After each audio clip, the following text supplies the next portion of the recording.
എല്ലാവർക്കും നമ്മുടെ പുതിയൊരു വീഡിയോയിലേക്ക് സ്വാഗതം. ഇന്ന് നമുക്ക് ചക്ക അട പായസം എങ്ങനെ തയ്യാറാക്കാമെന്ന് നോക്കാം. വളരെ രുചികരമായിട്ടുള്ള എളുപ്പത്തിൽ തയ്യാറാക്കാൻ പറ്റുന്ന ഒരു പായസമാണിത്. ചക്ക അട പായസം തയ്യാറാക്കുന്നതിനായി നമ്മൾ 250 ഗ്രാം വരിക്കച്ചക്കയാണ് എടുത്തിട്ടുള്ളത്.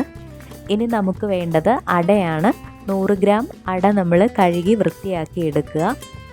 ഇനി നമുക്ക് അട വേവിച്ചെടുക്കുന്നതിനായി 3 കപ്പ് വെള്ളവും കൂടെ ചേർത്ത് ഒരു കുക്കറിലിട്ട് 2 വിസിൽ വരത്തക്ക വിധം വേവിച്ചെടുക്കുക. അങ്ങനെ നമ്മുടെ അട വെന്ത് കിട്ടിയിട്ടുണ്ട്. ഇനി നമുക്ക് പായസത്തിന് ആവശ്യമായിട്ടുള്ള പാല് തിളപ്പിച്ചെടുക്കാം. 1.5 ലിറ്റർ പാലാണ് നമ്മളിവിടെ എടുത്തിട്ടുള്ളത്. പാലൊന്ന് തിളച്ച് വരുന്ന സമയം കൊണ്ട് നമുക്ക് 2 ഏലക്കായും 1 നുള്ളു ജീരകവും കൂടെ ഒന്ന് പൊടിച്ചെടുക്കാം. അങ്ങനെ നമ്മുടെ പാല് തിളച്ച് വന്നിട്ടുണ്ട്. ഇടയ്ക്കിടയ്ക്ക് നമ്മൾ പാല് അടിക്ക് പിടിക്കാതെ ഇളക്കി കൊടുക്കണം. ഇനി നമ്മുടെ ചക്കയുടെ പായസത്തിന് ആവശ്യമായിട്ടുള്ള ചക്ക ചെറിയ കഷ്ണങ്ങളായി അരിഞ്ഞ് നെയ്യിലിട്ടൊന്ന് വഴറ്റിയെടുക്കാം. ചക്കയുടെ കഷ്ണങ്ങൾ ഉടഞ്ഞു പോകാത്ത വിധത്തിൽ വേണം നമ്മൾ വഴറ്റിയെടുക്കാൻ. ഇവിടെ നമ്മൾ 1 ടേബിൾ സ്പൂൺ നെയ്യാണ് ഉപയോഗിച്ചിരിക്കുന്നത്. നെയ്യുടെ അളവ് ഓരോരുത്തരുടെയും ഇഷ്ടാനുസരണം കൂട്ടുകയോ കുറയ്ക്കുകയോ ചെയ്യാം. അങ്ങനെ നമ്മുടെ ചക്ക നമ്മൾ ജസ്റ്റ് ഒന്ന് നെയ്യിൽ വഴറ്റിയെടുത്തു. ഇനി തിളച്ച് വന്നിരിക്കുന്ന പാലിലേക്ക് നമ്മൾ വേവിച്ച് വെച്ചിരിക്കുന്ന അട ഇട്ട് കൊടുക്കാം.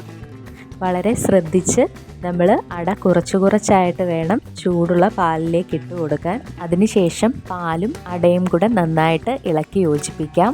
ഇനി പാലിലേക്ക് 150 ഗ്രാം പഞ്ചസാരയും കൂടെ ചേർത്ത് നന്നായിട്ട് ഇളക്കി യോജിപ്പിക്കാം. പാലുപയോഗിച്ച് നമ്മൾ പായസം തയ്യാറാക്കുമ്പോൾ പാല് അടിക്ക് പിടിക്കാതിരിക്കാനായിട്ട് പ്രത്യേകം ശ്രദ്ധിക്കണം. അതിനായിട്ട് നമ്മൾ നന്നായിട്ട് ഇളക്കി കൊടുത്തുകൊണ്ടേയിരിക്കണം. അട നമ്മൾ ഓൾറെഡി വേവിച്ചിട്ടുള്ളതാണ്. അതുകൊണ്ട് തന്നെ പാല് ഒന്ന് വറ്റി വരുന്ന സമയമാവുമ്പോൾ നെയ്യിൽ വഴറ്റി വെച്ചിരിക്കുന്ന ചക്ക നമുക്ക് പാലിലേക്കിട്ട് നന്നായിട്ട് ഇളക്കി യോജിപ്പിക്കാം. നന്നായി പഴുത്ത വരിക്കച്ചക്കയാണ് ഈ പായസം തയ്യാറാക്കുന്നതിനായിട്ട് ഏറ്റവും ഉത്തമം.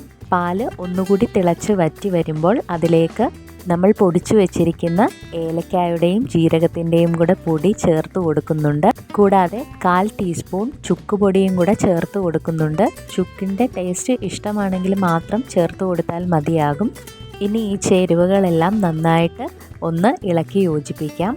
ഏകദേശം പാല് തിളച്ച് വറ്റി ഈ ഒരു കൺസിസ്റ്റൻസി ആവുമ്പോൾ നമുക്ക് നമ്മുടെ പായസം അടുപ്പത്ത് നിന്നും വാങ്ങി വയ്ക്കാം.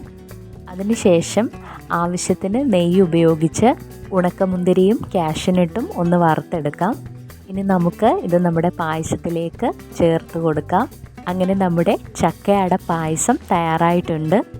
നമ്മുടെ നാട്ടിൽ ചക്കപ്പഴം സുലഭമായി ലഭിക്കുന്ന സമയങ്ങളിൽ വളരെ പെട്ടെന്ന് തന്നെ നമ്മുടെ വീട്ടിൽ തയ്യാറാക്കാൻ പറ്റുന്ന നല്ല രുചിയും മണവുമൊക്കെയുള്ള ഒരു പായസമാണ് ചക്കയുടെ പായസം. അപ്പോൾ എല്ലാവരും ഈ റെസിപ്പി ഒന്ന് ട്രൈ ചെയ്ത് നോക്കുക. കുട്ടികൾക്കും മുതിർന്നവർക്കുമൊക്കെ ഒരുപോലെ ഇഷ്ടപ്പെടുന്ന ഒരു ചക്ക വിഭവമാണിത്. പുതിയൊരു വീഡിയോയുമായി വീണ്ടും കാണുന്നത് വരെ എല്ലാവർക്കും നമസ്കാരം.